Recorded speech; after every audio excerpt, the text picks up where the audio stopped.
मैं अश्विनी शर्मा, हरियाणा खास खबर में आपका स्वागत है। हरियाली तीज के इस मौके पर आप सभी से प्रार्थना कि त्योहार को उत्सव के रूप में लें। और आज हम आपके सामने समाज सेवी मास्टर राम जुआरी जी से आपकी मुलाकात कराने जा रहे हैं। मास्टर राम जुआरी जी। हाँ जी, मैं सभी देशवासियों को, प्रदेशवासियों को तीज के उपलक्ष्य में बधाई देता हूँ। और यह त्यौहार खुशियों भरा त्यौहार है। इसमें खाने पीने के व्यंजन के ज़्यादातर इस त्यौहार को मनाया जाता है। हरियाणा में इसकी खास व्यंजन के ऊपर इस त्यौहार की काफ़ी चमक धमक है। मैं सभी प्रदेशवासियों से प्रार्थना करता हूँ कि इस त्यौहार को बड़े सौहार्द के साथ मनाएं और अपने बच्चों को अच्छा एक ऐसा संस्कार दें ताकि आने वाले समय के लिए भी ये त्यौहार बेहतरी की तरफ चले। मास्टर जी, अभी जो ये गेम संपन्न हुए हैं, जैसे हॉकी को हुआ है, इसके बारे में आप क्या कहना चाहेंगे? अभी हमारे यहाँ ओलंपिक खेल चले।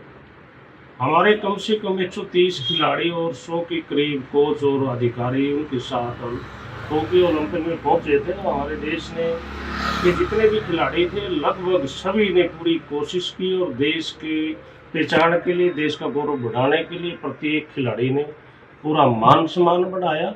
लेकिन कुछ दुख का विषय भी है। हमारे देश में कुल 7 पदक आए। अमेरिका में 39 तो स्वर्ण है, जापान जैसे देश में 27 स्वर्ण है। हमारे देश की जनसंख्या 340 करोड़ है। लेकिन कारण क्या है? हमारे यहाँ खिलाड़ियों की कोई कमी नहीं है, लेकिन यहाँ सिस्टम की कमी है। सिस्टम क्या है? निचले स्तर से, स्कूल स्तर से हमारी खेल नीति बिल्कुल फेल है। मैं हमारे देश के प्रधानमंत्री और सभी मुख्यमंत्रियों को प्रार्थना करता हूँ कि जो निचले स्तर से खेलों को बढ़ावा दिया जाए। जैसे अभी हमारे 130 खिलाड़ियों ने भाग लिया। ओलंपिक में भाग लेना कोई आसान कार्य नहीं है। ये हमारे देश का सौभाग्य है कि हमारे 130 खिलाड़ी वहाँ खेलने के लिए गए, देश का गौरव बढ़ाया। सभी ने, जितने भी खिलाड़ी गए थे, सभी ने देश के मान सम्मान के लिए वहाँ संघर्ष किया। लेकिन दुर्भाग्य है कुछ हमें 7 ही पदक मिल पाए। लेकिन बाकी जो खिलाड़ी हैं संघर्ष तो सभी ने किया। मैं प्रधानमंत्री से ये बात कहना चाहता हूँ भी जैसे वो 130 खिलाड़ी गए थे, उनके माँ बाप से भी फ़ोन से बात करें, उन खिलाड़ियों से भी फ़ोन से बात करें। पेरिस वाला ओलंपिक जो आएगा उसमें वो बच्चे आज हमारे 7 पदक आए, 20 पदक लेंगे, उनकी तरफ ध्यान दिया जाए। कुछ खिलाड़ियों के साथ तो बात की है,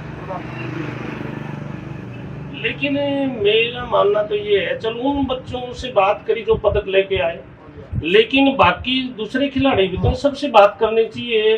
अगर वो प्रधानमंत्री सबसे बात नहीं कर सकते, हमारे स्टेट लेवल के मुख्यमंत्री हैं, खेल मंत्री हैं, वो तो कर सकते हैं, उनसे उनकी जिम्मेवारी बनती है। कहीं उन 100 बाकी जो बचे खिलाड़ी हैं, जो उनसे भी जितना अवार्ड इनको मिला है, जो पैसा सरकार फेंक रही है, बाकी के जो हारे हुए खिलाड़ी हारे हुए थोड़ी है, वो तो जीते हुए खिलाड़ी है, उनको भी तो हौसला अफजाई करनी चाहिए, उनके माँ बाप का भी हौसला अफजाई करना चाहिए। ये सरकार की जिम्मेदारी बनती है।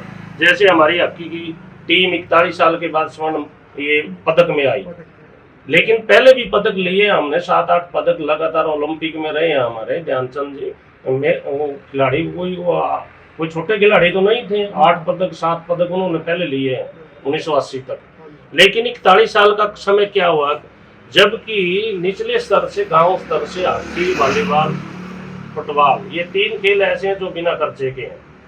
लेकिन हमारे देश के दुर्भाग्य है कि हमारी सरकार का गांव के खिलाड़ियों की तरफ कोई ध्यान नहीं, बिल्कुल भी। जगह हमारी हरियाणा सरकार ने तो ध्यान दिया है थोड़ा, लेकिन हमारे खिलाड़ी चमक गए अभी।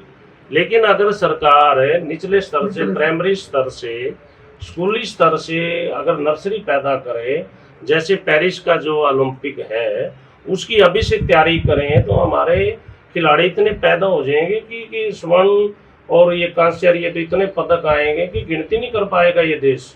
प्राइमरी स्तर पे जैसे पीटी मास्टर होते हैं, ये खेल कराते हैं, गेम होते हैं, खेल के ग्राउंड तैयार होते हैं, उन स्तर पे अगर सरकार काम करे तो कुछ पदकों की संख्या बढ़ सकती है मास्टर जी? बिल्कुल बढ़ सकती है, बिल्कुल बढ़ सकती है। हमारे यहाँ इतना जुनून है खेलों का बच्चों के अंदर है। एक तो मैं सरकार से ये अपील करता हूँ, ज़्यादातर जोर दिया जाए स्कूली स्तर पर। अगर स्कूली स्तर पर जोर दिया जाए तो एक तो जो हमारे बच्चे नशे की तरफ भाग रहे हैं वो नशे से दूर हट जाएंगे, खेलों की तरफ चले जाएंगे, माँ बाप का ध्यान होगा। लेकिन मैं तो सरकार से ये अपील करता हूँ, जैसे हमारे प्रशासनिक अधिकारी हैं उनकी निगरानी में खेल हो, चाहे वे स्कूल में हो, चाहे ब्लॉक में हो, चाहे वो जिला स्तर पर हो, स्टेट लेवल पर हो, तो उनकी निगरानी प्रशासनिक अधिकारियों के पास होनी चाहिए। उनका लेखा जोखा होना चाहिए, कितना पार्टिसिपेट किया, उनकी डाइट का भी पूरा ध्यान होना चाहिए। प्रशासनिक जो अधिकारी है उनकी जिम्मेवारी लगाई जानी चाहिए। आपका कहने का मतलब ये है बिल्कुल लगानी चाहिए। ये हल्के में, जिले में, ब्लॉक में कितने खिलाड़ी तैयार हुए हैं, वो खिलाड़ी कहाँ तक जाते हैं, कितनी मेहनत करते हैं और सरकार से कितना लाभ लेते हैं, ये पूरी जिम्मेवारी अधिकारियों की होनी चाहिए। ये मतलब आपका कहना है? बिल्कुल होनी चाहिए, बिल्कुल होनी चाहिए। तो मास्टर जी आने वाले समय में जो कि अब तो सुधार हुआ, आने वाले समय में और सुधार होने की उम्मीद करते हैं हम देश। बिल्कुल करता हूँ। जैसे सभी मुख्यमंत्रियों को उड़ीसा के मुख्यमंत्री बिजू पटनायक से सबक लेना चाहिए। उन्होंने हमारी महिला और पुरुष हॉकी पर 150 करोड़ रुपया उन्हें अपने फंड से खर्च किया।